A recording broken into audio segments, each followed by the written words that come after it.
You are listening to The Brian Craig Show podcast, broadcasting from sunny South Florida. Brian is joined by his wife and co-host, Kathy. Follow Brian on social media at BrianCraigShow.com. And now, Brian and Kathy. Welcome to the program, everyone. I'm Brian Craig, always joined by my wife and co-host, Kathy. Thanks for tuning in, everyone. All right, so I interviewed Christina Bobb and got some really depressing news from Christina Bobb. Now, for those that don't know who Christina Bobb is, she was on One American News, OAN, for a long time. You see her on Right Side Broadcasting. She's one of the correspondents on Right Side Broadcasting. But what Christina Bobb is most famous for, she's the personal attorney right now to President Trump. And she was at Mar-a-Lago during the break-in last year. And we had her on the radio and we interviewed her, and I asked her a question that I wasn't sure if I should ask or not, because I didn't know how it'd be taken. I don't usually hold back on questions or things, but when I'm talking to President Trump's personal attorney, to me that's talking to Trump, pretty close to it, 1 degree of Kevin Bacon away, right? And even closer because Kevin Bacon's not in the mix. So it's like 1 degree of separation. It's pretty close to President Trump, and she sees him every day. She works at Mar-a-Lago. And I'd even asked Steve before the show, I said, he asked me, he says, "What, you got anything on your mind you want to ask her?" And I said, yeah, there's one thing I want to ask her. There's just one question I want to ask her, and I'm not sure if I should ask it, which is very unlike me. And he says, what is it? And it's what I'm going to talk about right now. So I said to Christina Bobb, I said, not a day goes by that I don't read a story about a division or a conflict between President Trump and Governor Ron DeSantis. And there's even a story today. I was, and I told her about the story, and she says, yeah. And I said, are President Trump and Governor DeSantis really feuding? Are they best friends? Is this feud fake news? And she says, no, it's not fake news.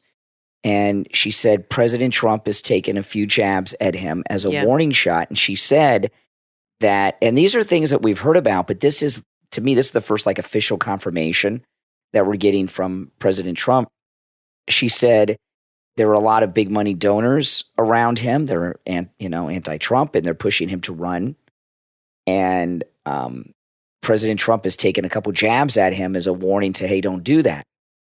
And she says he plans on running against President Trump in the Republican primary in 2024. And that'd be a big mistake. And it would. And I, for a lot of reasons. And I asked her, I said, you serious? So he's got, and she says, yes. And I said a lot of things to her about it, but I want to talk about it now. One of the things I told Christina Bobb, I said, if that is true, if he runs against President Trump in the Republican primary, that makes him a liar, because I've seen him on multiple occasions say, I will not run against Donald Trump. And then he does it. That makes him a liar. When would he have to announce he's running? We're right before the first primary. Less than 2 years. Well, he's got a campaign. I mean, he can't just announce it a week before. No, what would be the latest? 1 or 2 months before the first primary, and I don't know the date on that. But you don't know how early the primaries start? I would, no. If the election's in November, I would think spring, summer, whatever. But you could do it and people come and go. If you remember, when Ross Perot ran for president, he was in, he was out, he was in, he was out. Yeah. So there's but I guess they announced right before. There's no rules to it, and that was really upsetting to me. And Christina Bobb agrees. This would be so incredibly destructive. It would be stupid. It would be destructive to Ron DeSantis. It would be destructive to the Republican Party. It would be destructive to the whole MAGA movement. And, the thing about that, it's really upsetting to me because, we are in, Kathy and I live in Florida. Christina Bobb lives in Florida, right? Because she works for President Trump over at Mar-a-Lago. We all love Ron DeSantis. And what's happened is a lot of people that are never Trumpers, Republican establishment, never Trumpers, big money, are telling him and his wife they can be president and first lady. You're very popular. You have this, you've done all this, you're loved and everything else. And he is loved in Florida. Governor Ron DeSantis, and it's gone to their heads. And I've told you guys, I was with Governor DeSantis right before the election this time, right before his reelection. It was not the first time I was with him, but he's changed. I could tell that he had an ego because, I mean, when he came in the room, I was flipping out. Everybody was flipping out, and it was like Trump walked in. And plus there's a lot of people now that really want him to run, people on both sides of the aisle, and they're really pumping up his ego. He's being surrounded by people. It's kind of like, when you have a celebrity that's like that Jenna Ortega off Wednesday. She's the new it girl right now. And if you see her on the red carpet, which I've seen a couple things like Golden Globes and stuff, all these celebrities are coming up to her, like big people, like, oh my God, you're so amazing and this and that.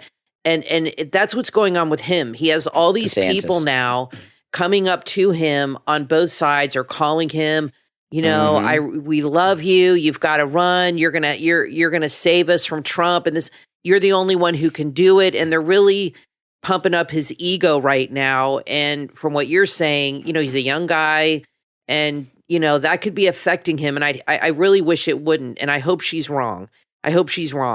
And let's see what happens, because I think it would be a colossal mistake. I love Ron DeSantis, and when he does run, I'll vote for him unless it's against Trump. And you had a caller this morning that said something that really affected me. And I don't know if it was a woman or man, and they said, Trump is MAGA and MAGA is Trump. Yeah, Ray from Sunrise. And that is so true. Mm-hmm. And I really thought about that. And I thought, you know what? We wouldn't have MAGA without Trump. That's right. We wouldn't have Ron DeSantis without Trump. And we owe it to him to support him through this next attempt of his to win back the presidency and finish what he started. DeSantis has plenty of time. It really upset me when Trump attacked him, but I understand a little bit more why he did. I think it was a little premature, but it was more just like she said, like a warning shot across the bow to be like, be careful. I would have handled it a little differently, but Trump likes to do everything in public like that. He's kind of letting him know, don't think about it, because if you do, this is a little taste of what you're going to get. Well, here's what would happen, okay? I've talked a lot. As great as Ron DeSantis is, he has a couple of weaknesses. His major weakness that is like his kryptonite hardcore is he's not good at debates. He won these last two elections, and I watched both debates, and they were with lightweight loser weirdos, okay? And they cleaned his clock because he's not good at debate, and you can't win a national election unless you're a A-list debater, okay? But so what would happen is this. Yeah, he's weak on debates. President Trump, this isn't like in the first campaign there were like 12, 16 people that ran. I can't remember how many Republicans ran. It was ridiculous. But we did not have an incumbent. President Trump is like an incumbent. He has to be treated as if he is an incumbent. Mm-hmm.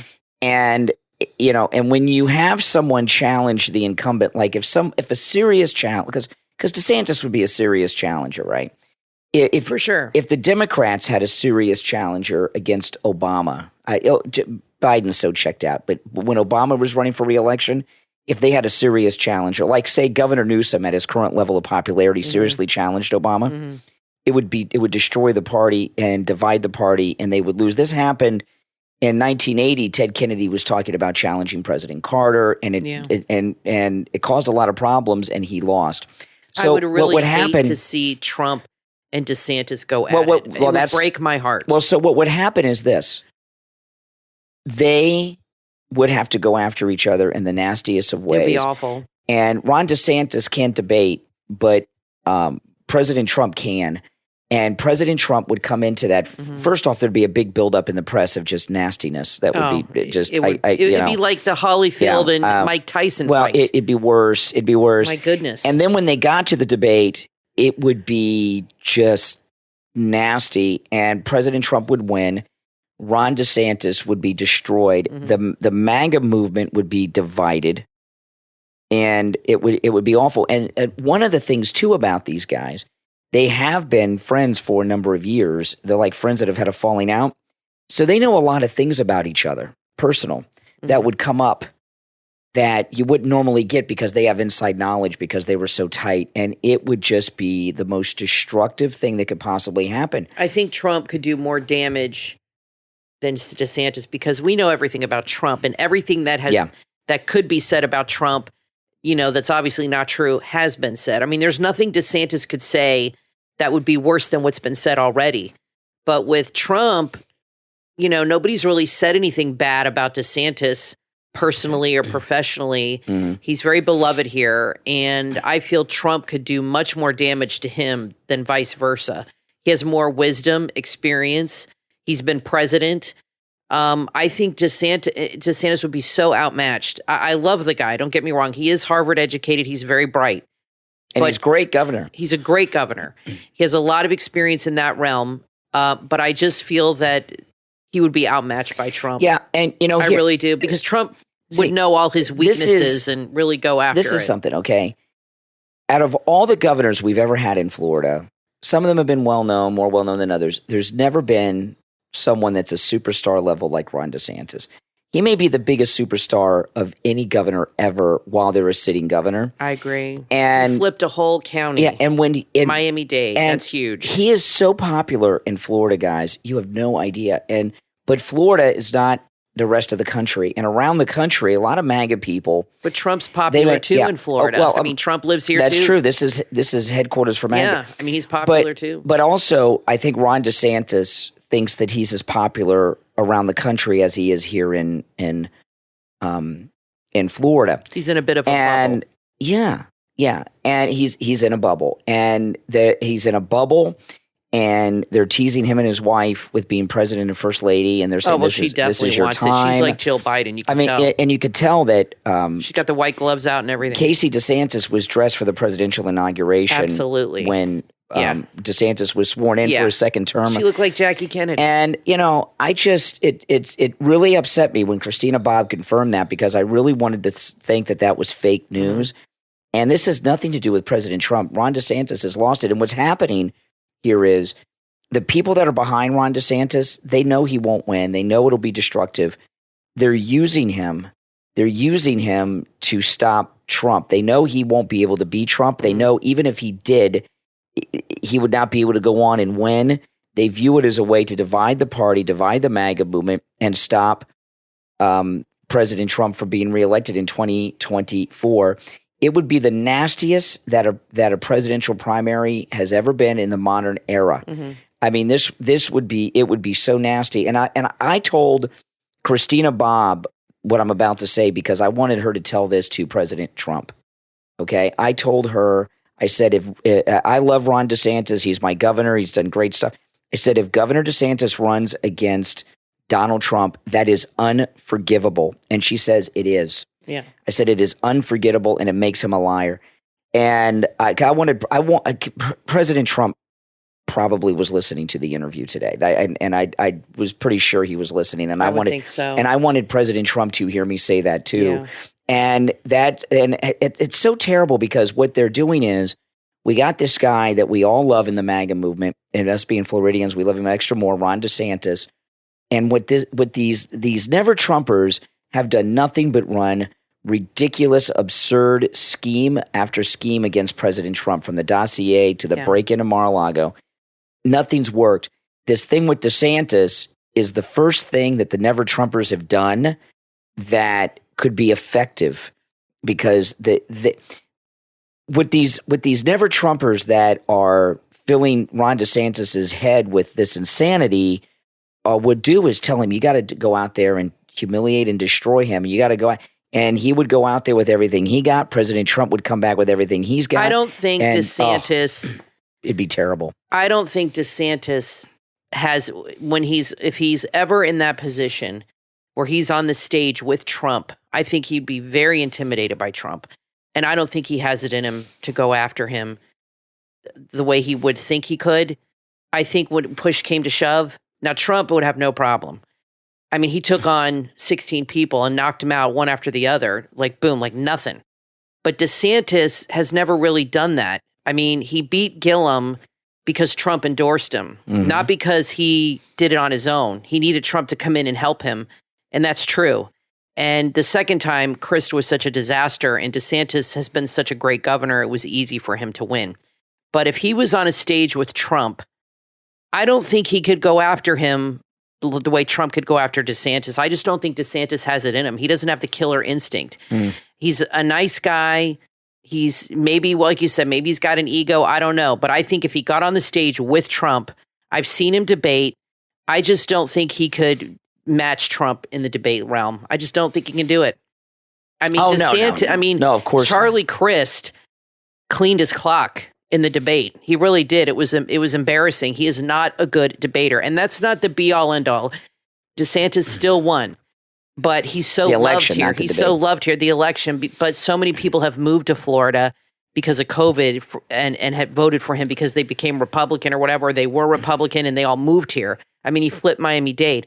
But I just don't think if they were on a stage head-to-head, I just don't think DeSantis could deliver, and I think he would completely fall apart. Okay, the gubernatorial debates, nobody watches those. I watch them because I need to watch them to be able to talk about them on the show. Go on YouTube and look up the gubernatorial debate between Ron DeSantis and Charlie Crist, this last one, and then look up the one with him and Andrew Gillum. I'm not saying that DeSantis was wrong on the issues and they were right. But so a debate is a show, and he's weak, and everybody agrees with that across the board. Everybody that's called in or we've talked to, they'll say that's true. And like I said, that doesn't mean he's going to lose, but up against Trump, the election. The election. You got to bring your A game. Well, this is Trump. This is the thing. No one watches the gubernatorial debates. 10 people watch them. Right. And I even had a hard time finding them on our local TV. They don't really even advertise them. If there's a debate between President Trump and Ron DeSantis, they could charge tickets. It would be the most watched televised presidential debate in history. They could do pay-per-view and people would pay. It would be the largest television rating since the last episode of MASH. It would be that big. Global. And it would be something that would destroy we've got a great movement here. And, I know a lot of people listen to this show. If there's anyone out there who has Governor DeSantis' ear, go and talk some sense into him. Not only does this have to be stopped, Governor DeSantis needs to come out and announce he's not running and endorse President Trump. I agree. And also the fact that he hasn't yet is very telling. Also, very telling. When this is over, if he runs against President Trump in the primary, there'll probably be a bunch of jerks running too, but it'll really be between the two of them. Because what'll happen is if Ron DeSantis announces he's running, that'll give the okay. Well, Nikki Haley's going to run. Yeah, that'll give the okay for all these jerks like Nikki Haley. Mike Pompeo, Mike Pence, they're going to run. But what would happen is not only would Ron DeSantis be a loser, his political career would be over. And he's our governor now. He's in his second term. We have term limits in Florida of 2 terms. And after his second term, there's only 2 places to go. 3, vice president, president, or senator. Right. And one of our senators, Rick Scott, is our past governor. And we all love him. And he's great. He was the governor before Ron DeSantis. And he's not going anywhere. And then we have Marco Rubio. He doesn't plan on going anywhere. No. So those 2 slots are filled. There's really no place for Ron DeSantis to go other than the White House. And if he does this, as Christina Bobb said, and what Christina Bobb says it, that means President Trump believes it. And President Trump knows he's in the know. He's in the inside. He is the inside. He's not in the inside. He is the inside. His political career would be over Ron DeSantis, and it would be his celebrity would fall as fast as Glenn Beck's when he became a never Trumper in the first campaign. Yeah, I'm pretty upset about it. And Governor DeSantis has done so much good for Florida. One of the things Kathy and I have talked about. He went around endorsing people running for local school boards and flipped school boards to MAGA Republicans. He's really really involved with the schools and making sure that they don't have CRT and they don't have this queer agenda. It's really become his main focus has been getting the schools on track.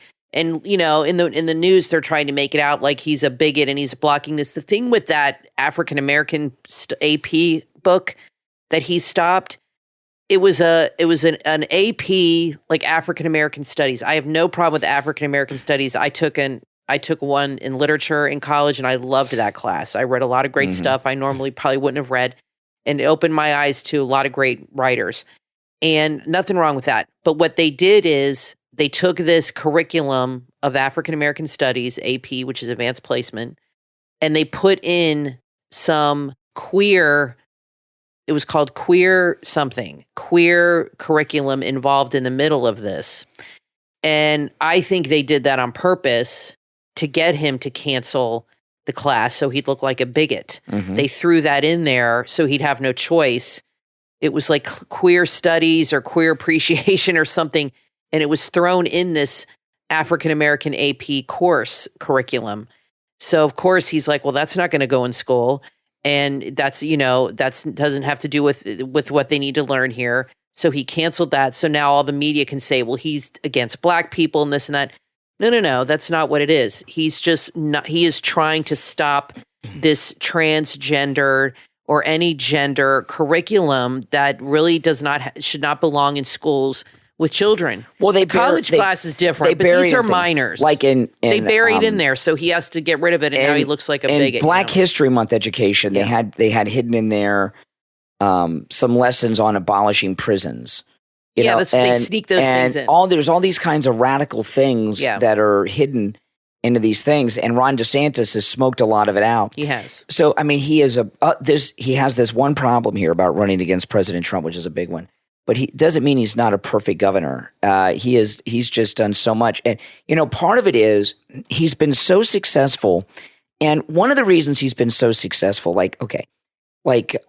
Miami flipped Republican, which was strong Democrat county. Oh, yeah, that was huge. And Ron DeSantis has a role in that. But the reason that Miami flipped is so many people have moved to Florida from other states. People have escaped Pennsylvania and Michigan and New York.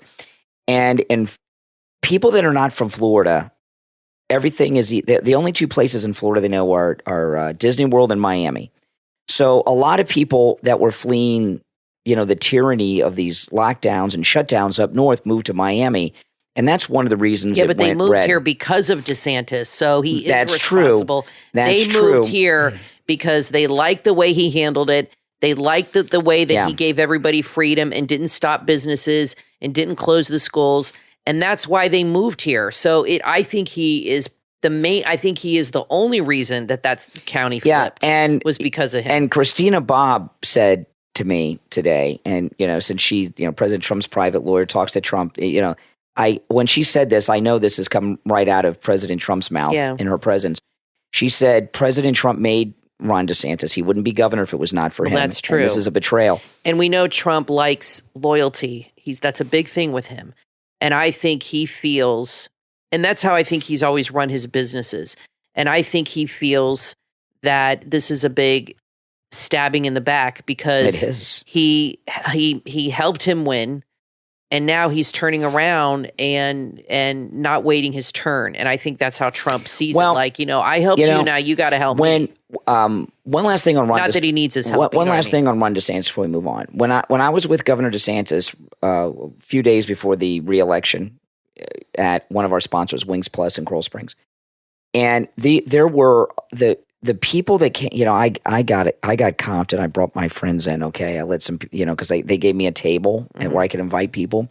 Everybody else in there, well, I'm not allowed to say, but everybody else in there was a high paying donor. I can't say how much it was. Okay. But everybody in there was a high paying donor who paid a lot of money to come in there. Those of you that were with me that got in there, you got the deal of a lifetime. I'm here to tell you. And I was talking to some of these big shots, and Wings Plus, everyone who runs for office as a Republican in Florida stops by Wings Plus. And that's just the way it is. You have to. Mm-hmm. It's expected. It's almost like bad luck. If you don't go to Wings Plus, can you win Florida? Yeah, exactly. The Trumps have been there. Okay, so I was talking to some of these big shots, donors and MAGA Republicans, and I said, the next time Governor DeSantis comes here, he's going to be president. And they said, that's right. That's right, he is. But we weren't talking about 2024. We're talking about 2028. Mm-hmm. All right, listen, we're going to take our break. When we get back, there's a lot more to talk about. Don't go anywhere. I'm Brian Craig, always joined by my wife and co-host Kathy. Back after this. From author Adrian Harris comes your next must-read book, From KKK to CIA, An American Timeline. Available on Amazon. In From KKK to CIA, readers will explore the agency's full-fledged history with accounts of what they've done in their time. You will gather information from an expert history buff, discover what the CIA is really up to, and find out how it affects the American public. You will learn more insights with the comprehensive timeline included in the book, which will take you back through specific events that help shape the security agency into its current form. Don't delay. Order your copy right now and learn the truth of one of America's most powerful institutions, the Central Intelligence Agency. From KKK to CIA, An American Timeline, from author Adrian Harris, is available in Kindle and paperback on Amazon.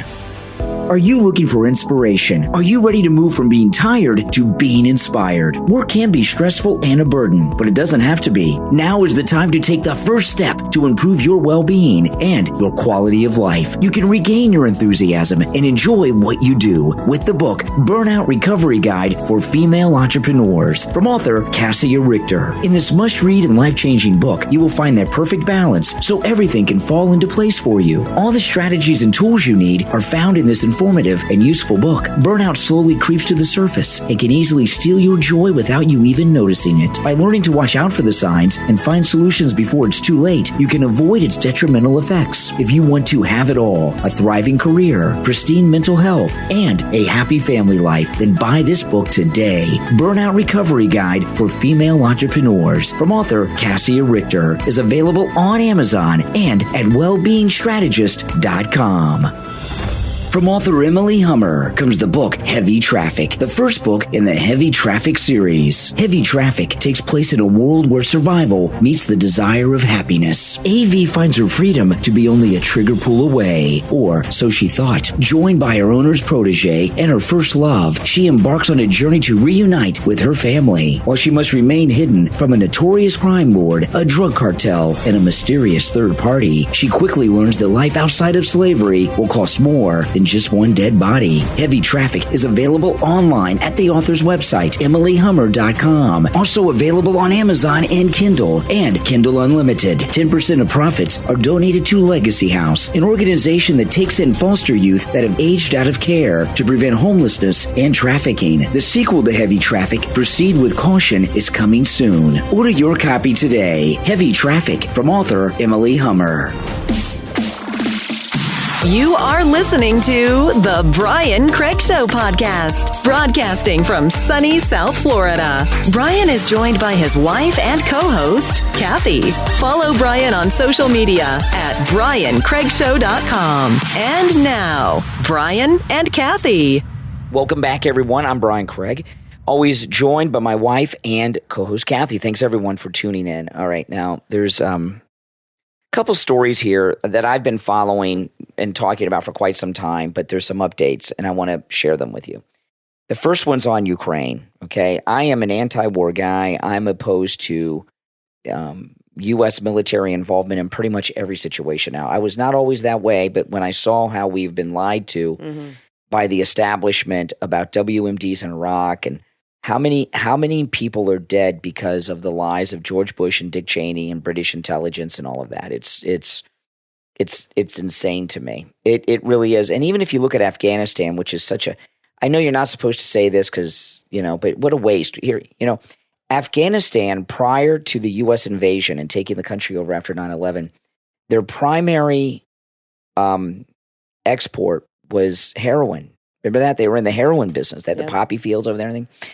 And when we took over Afghanistan, not only did we rebuild it and make it modern, we did a geological survey of Afghanistan, which is a pretty big country, and found out that they have the largest deposits of lithium, which is for the lithium batteries and electric cars, And we built an entire country that was in the medieval ages so far as technology. I mean, they were getting around on horseback over there. We made it a modern country. We found this very valuable substance over there, lithium, that they didn't even know they had, made it a very wealthy country. We lost it, and the people that were running it, when they knocked down the buildings or got the country back, I mean, it's insane.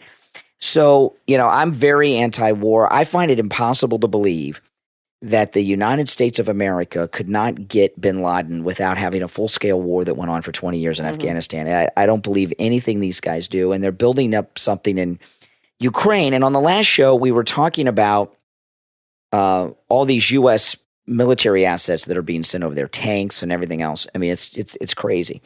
And I told you one of the things that has me really burned about it is that Biden has not had any peace talks, any summit meetings with Putin to cool things down. And Zelensky, I was just reading an article a little while ago. This guy, Zelensky rules out peace talks with Putin. How can you rule out peace talks? Yeah, that's crazy. You can't. The only time a war he doesn't want it to end. That's why the only time a war has ended without peace talks is like dropping the atomic bombs on Japan or the firebombing of Germany. We had to bomb them out of existence, and then they just surrendered. There weren't even any talks unconditionally. Any other war, there has to be peace talks. It just keeps escalating. So clearly, that's right. He wants it to escalate. And a lot of people, I hear from a lot of people. They say, "Oh, you're a Putin puppet, or you're pro-Russian." No, I'm not. You're just anti-war. I see what they're doing. They're building up another European war. This is going to be the third world war. The first two were Europe. I know we had Japan in the last one, but Europe's already given us two world wars. Yep. And the war with Germany didn't happen overnight. It went on. It took quite a bit of time. Things built up, and then it finally happened. And that's what I see going on here. I'm seeing a slow build up into something. Yeah. And it's getting worse. And and Biden is so, if you see him lately on TV, I think the stress of these documents. Stress has an effect on you. And especially if you have like illnesses, it's really bad. It can make your illnesses much worse. And I think the stress, they can only insulate him so much. And I think it's gotten to him, and the stress of all this with the documents, you can really see it's taken a toll on him. I mean, he's just shuffling around like he's in a daze. I mean, he doesn't know what the hell's going on. And then the reporters tried to talk to him about stuff, and his wife said no and moved him along like his handler. So I don't think he's involved in this war thing at all. I think there's other people in play that are signing the documents or giving them tanks or just putting papers on his desk, or Jill is forging his name. I don't know. But I don't think he's involved in this at all at this point anymore. He is so out of it. Did you see Biden yesterday when he was dancing with the Chinese dragon? That's what I'm saying. He's just out of it. They had they do the Chinese dragon where they have like a whole bunch of people in the paper mache thing. It's the Lunar New Year right now. So they have one of those long dragons at the White House in the East Room. Yeah. And it comes up to Biden, and he starts like dancing with it. And you could see the look on his face. He's out of it. He didn't know where the freak he was. No, he's really He didn't know what he was doing, and he was trying to look like he was with it. And so the question is, who is approving all this involvement? And it's not him. It's not Jill. Who's involved in this? His chief of staff, Jill. I don't think Jill's involved. This is how I think the country's being run right now. Yeah, she's too busy trying to get him under control. No, what's going on is the country isn't being run by anyone in particular. No. The bureaucracy is running itself. Yeah. The department of this and the department of that, they're running themselves. The military is running themselves. The donors are running a lot of things. I mean, this country has no leadership right now. And it's rudderless. Go online and look at him dancing with that dragon. It was right before they started asking him about searching his beach house, and then she ran off with him. But look at his face. I know when that dragon's in front of him. Just how can people that voted for him honestly feel that you did a good thing for this country? I mean, look where we are now. He's better than Trump, they'll say. Better than Trump. Insane. And I don't want to hear anything about COVID. That was not Trump's fault. He didn't do anything to make that happen. He did the best he could to help such a horrible situation that nobody saw coming. And he did a great job with that. But to say that voting for Biden was a great thing, we're basically at war now with Russia over this now, because you think if Trump was in office that would be happening. Look at all the money they've given the Ukraine, billions and billions of dollars. They're not done. People can't afford basic groceries, the housing, rents, everything. None of the gas, none of this was up. Everything was down during Trump. Trump was bringing all this manufacturing back to this country. He had all these companies building factories here. leaving Mexico, leaving China, coming here. If he had another 4 years after the first one, so much more would have happened. And because of COVID, I feel like his last year and a half was just stolen from him. Like as far as, he wasn't able to do anything. He got so derailed with the COVID distraction that he really just couldn't do anything else. I mean, that took up all of his time and everything. It's like all his plans just got put aside. And he had to deal with this because it was a worldwide global pandemic. And he had to deal with that front and center. So everything else got tabled and got derailed. And imagine if that never happened, what would have happened in the last year and a half of his presidency. And then if he had another 4 years, the country and then had DeSantis run after that, things would be in such a great place. But you have people in the media that are just so into these social justice issues that they don't understand how things work. They all come out of these Ivy League schools and they just think they know better than everybody. They don't live in the real world.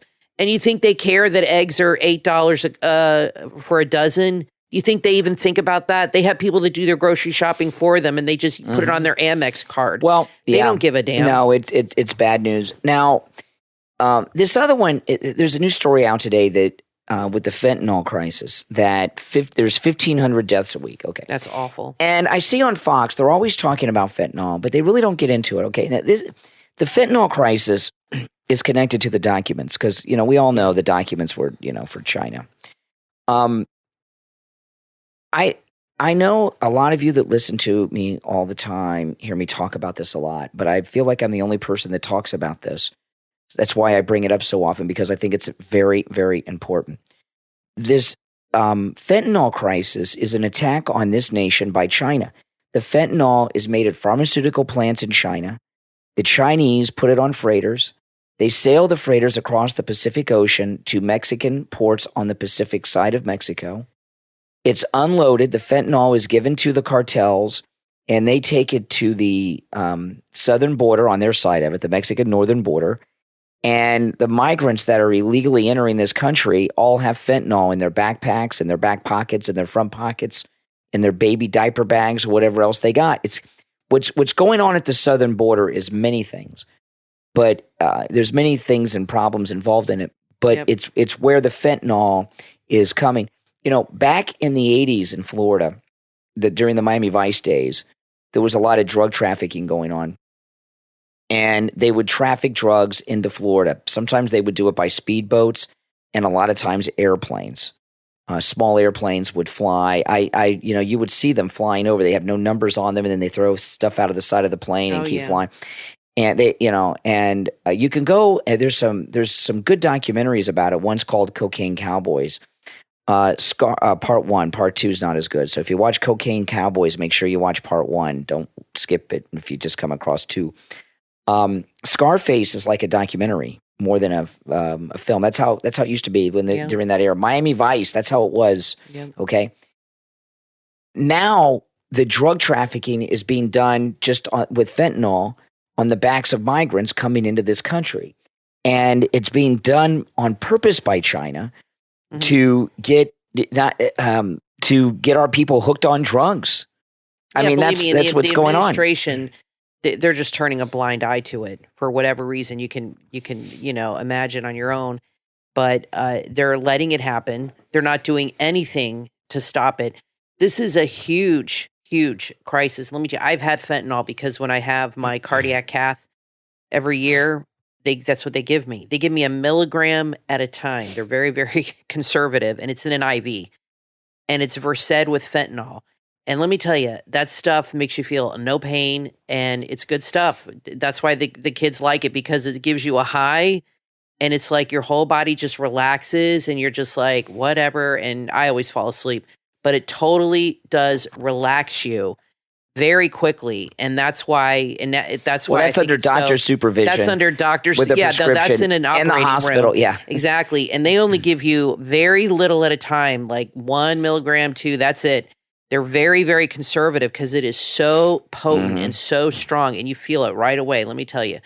And now they have these pills. I don't know how many milligrams are in it or what the strength is, but it is a very strong drug, very strong. So if you have a pill with 25 or 10 milligrams, that could like knock a horse out. I mean, that could definitely kill a kid and a grown adult, no problem, because it just sedates you so much. It knocks you out. You like basically stop breathing. It's, it sedates, it slows your breathing down and everything. It's an attack being done on us by China directly. And same with TikTok. And they're being allowed to get away with it because they own our politicians. Both things are destroying. They own this Biden country. And they own the Democrats. That's right. TikTok and McConnell and fentanyl are two big things that are really destroying and both China. This country and all this wokeness. You don't see this in other countries.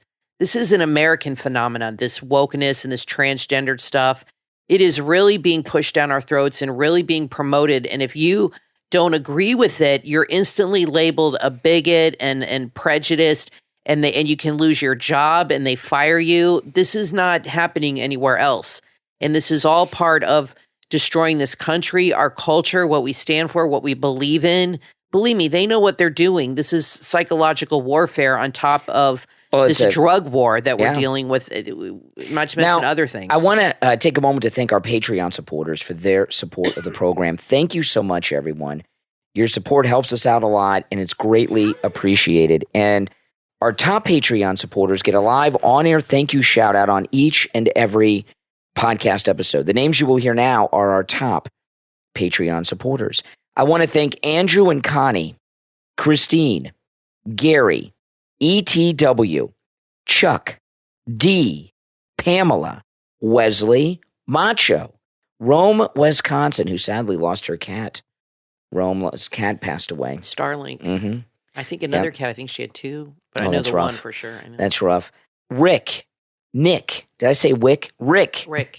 I'm sorry, guys. Rick, Nick, Mike P, Paulette, Carlos, Dave, and Maria.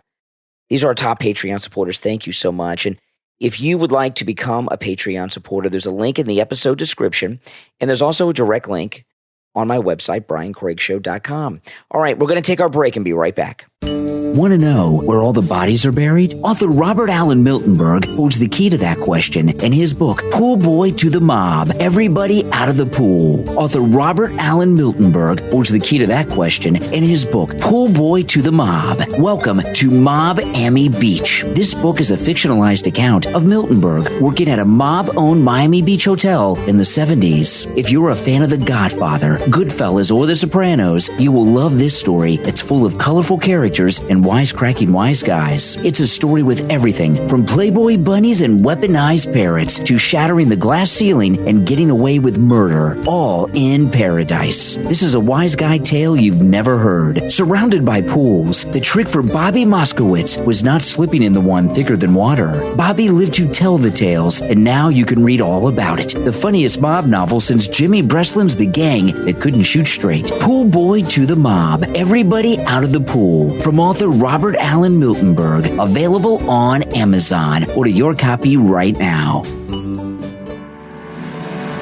Now available on Amazon is the book, Your Happiness Depends on Your Choice. Are you on the right path or the wrong path? Our universe is always moving and evolving based on precise, absolute, and unchangeable laws. If everyone proceeds in accordance with the laws, they are most definitely headed for perfection, and they will reach a happy, successful life, a life filled with peace. Whatever path you choose and have persistence and perseverance treading it and have no intention of changing your path, then the forces and facilities in the universe will accompany you and help you tread that path. But how do you choose the right path and walk with perseverance? The answers to those questions and more are found in the new and must-read book, Your Happiness Depends on Your Choice, available on Amazon in Kindle, paperback, and hardcover editions. Order your copy right now.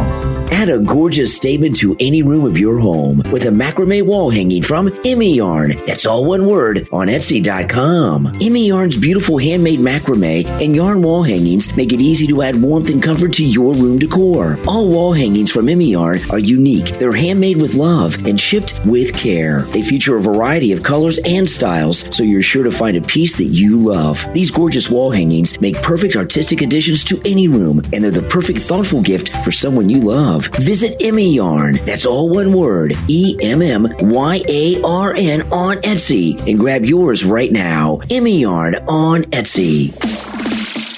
You are listening to the Brian Craig Show podcast, broadcasting from sunny South Florida. Brian is joined by his wife and co-host, Kathy. Follow Brian on social media at BrianCraigShow.com. And now, Brian and Kathy. Welcome back, everyone. I'm Brian Craig, always joined by my wife and co-host, Kathy. I got some audio sound bites I want to play, and I also want to talk about the Paul Pelosi video that came out. Let's talk about the Paul Pelosi video first. Then there's a soundbite out about Biden that is so suspicious. Oh, my goodness. We'll get to that in a minute. Okay, so the Paul Pelosi attack video came out, and the body cam from the police came out, and then we did see some video from the security camera. And he did break in. Okay, the attacker did break in. They showed... it looked like the back door, which was a glass door, which we saw broken. They showed him breaking in. Yeah, he came up with a backpack. He looked like a San Francisco homeless guy and got a hammer out, and you see him breaking open the back door, okay? And you see the police body cam footage, which is very weird. The police knock on the door. They open it. Pelosi and the guy are both holding the hammer. The police say, don't do that, put the hammer down, and then he hits Paul Pelosi in the head.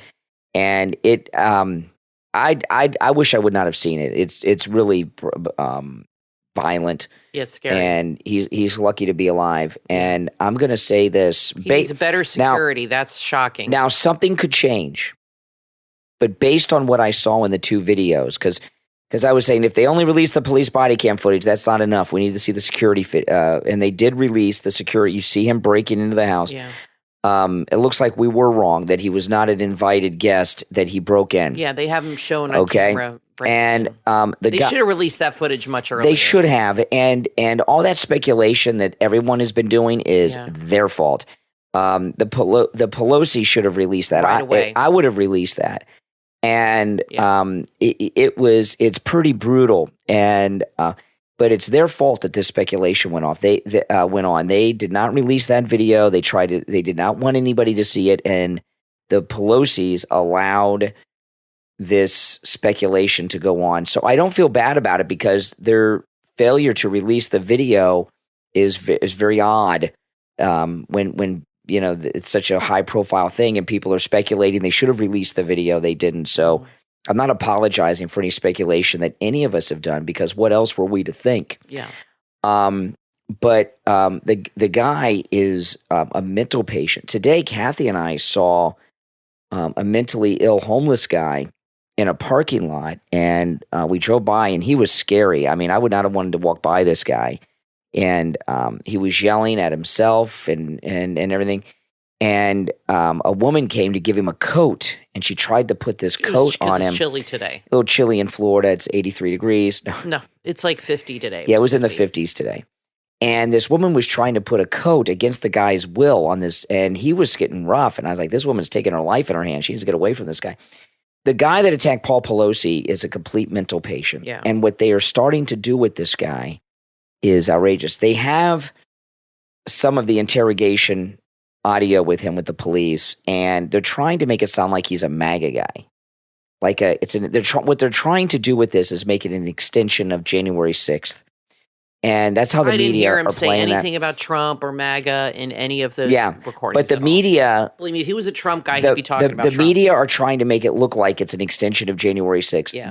When you see the way he reacted when the police came at the door, the guy is completely insane. It was scary. Now, another thing, obviously San Francisco is, I think, probably the wokest city in America. Mm-hmm. And that's just the way it is. And when you're that liberal and that woke, the police officers are going to be liberal and woke too.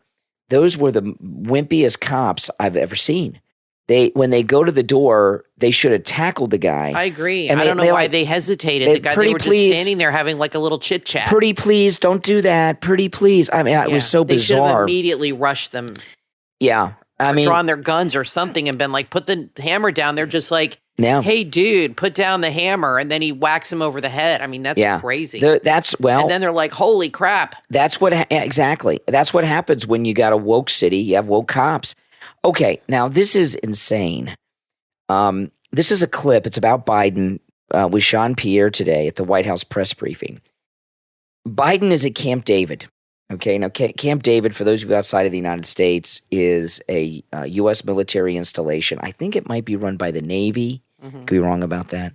Might be run by the Navy, but it's a presidential retreat. Okay, it's kind of like I don't know, cabins and things like this. It's kind of a dated thing, right? And he is leaving. He's at Camp David now. He's leaving Camp David for one night to go home to Delaware, and then he's going back to Camp David, which is very odd, especially when you're as feeble as he is. Really strange. Yeah. So Jean-Pierre was asked about it today. Listen. Is there a specific reason the president's leaving Camp David to go to Delaware just for that one night on Sunday? I don't have anything to preview about what he's going to be doing specifically. All I can tell you is that he's going to be leaving Camp David and going to Wilmington, Delaware. Okay. Well, that's where they found all the documents. It's a little suspicious. Okay. There's something up with that, okay? For sure. When, no doubt, when something like that happens, okay, when, he's very feeble. And not only is he feeble, I don't think you realize how much goes with a president when they travel. When President Trump was in his first term, every time he would come home, I'd go up to Mar-a-Lago. The motorcade is over a mile long. It's military. It's soldiers.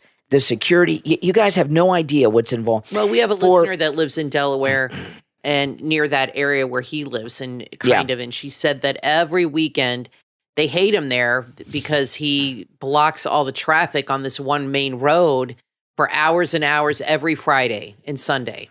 On the weekends. So it's all the time. So for him to leave Camp David just for one night to go to the house in Delaware where they found all the documents, most of them. They found 4 stashes there next to the vet and everything in the garage.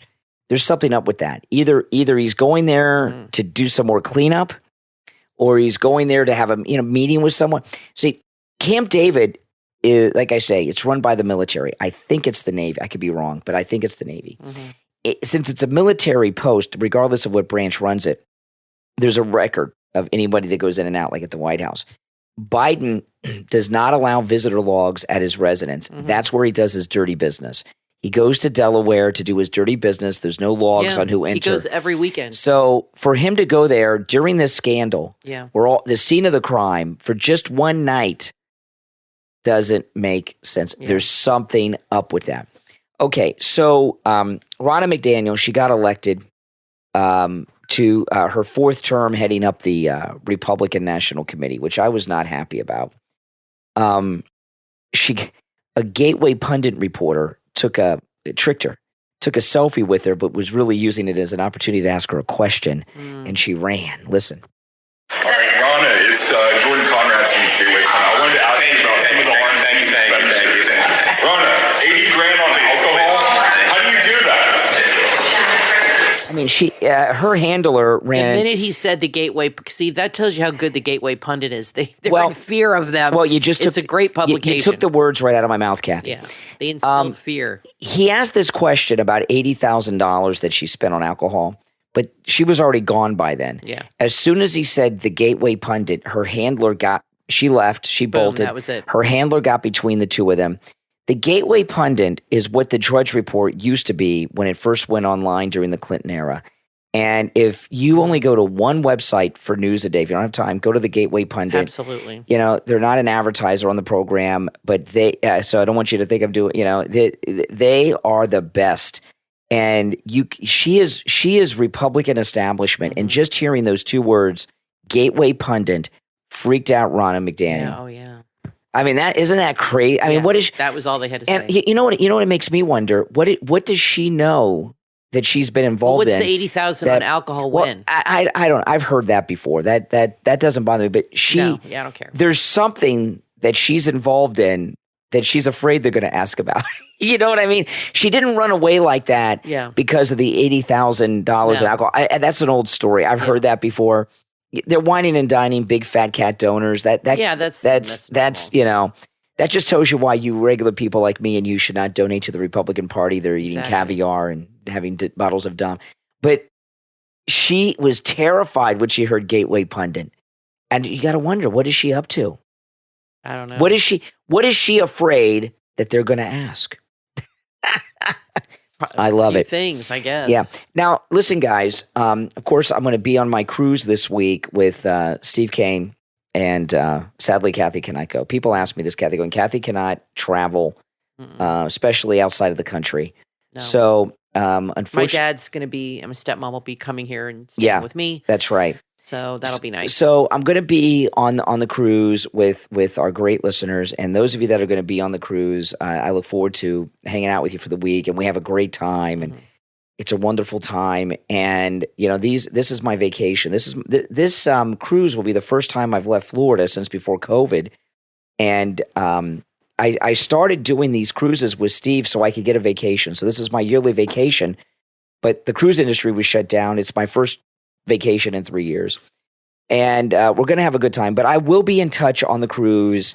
You will see me on YouTube. I will live stream. I will vlog on my YouTube channel. And Kathy and I, on the last cruise and the cruise before that, we actually podcasted on the cruise. I have the internet. We have Elon Musk's Starlink internet on the cruise ship, and I call Kathy, we connect, and we podcast when I'm on the cruise too. So you'll probably be hearing some new podcasts this week. Brian, even when you're on vacation, you're working. You never stop working. Yeah. It's aggravating. Well, I was telling Kathy, I love you guys, but I'd like Brian to take a break sometimes. No. But it's not your fault. It's his fault. No, we will. He just doesn't know how. You're like Trump. Trump said he went on vacation after 2 days. He had to go back to New York. He couldn't handle it. That's right. That's how you are. So we're going to be podcasting. You guys will see me on YouTube and everything else. And if any major news breaks, like if Biden resigns, if there's something at that level, Steve and I will be on the radio. In fact, the radio station contacted me this afternoon asking me about that, and got everything technically worked out just in case Steve and I have to go live from the Caribbean Sea on the radio. Oh, my goodness. I'll do it. I have no doubt. I'll do it. I know you will. Well, listen, guys, thanks for tuning in. I'm Brian Craig, always joined by my wife and co-host Kathy. We will talk to you next time. Have you or a loved one ever suffered a stroke? Have you asked yourself, what does it feel like to have a stroke? How do you move on with your life? The answers to those questions and more can be found in the book Emerging from the Dark from author and stroke survivor Terrence Ng. Did you know that a stroke is a common medical issue that most people don't understand? In fact, medical professionals often fail to fully grasp what it takes to recover from a stroke, or how much energy and grit that journey takes for the stroke survivor. Author Terrence Ng has assembled a collection of moving stories from people in all stages of stroke recovery. Readers will find hope and inspiration from the unimaginable courage and determination in these true stories. Emerging from the Dark will change the way you see people recovering from strokes. This is a must-read book, not only for stroke survivors and their families, but it's also perfect for physicians and other health professionals. Emerging from the Dark from author Terrence Ng is available on Amazon in Kindle, paperback, and hardcover editions. You can also find Emerging from the Dark at Barnes & Noble, Apple Books, Smashwords, and wherever else books are sold. Order your copy right now.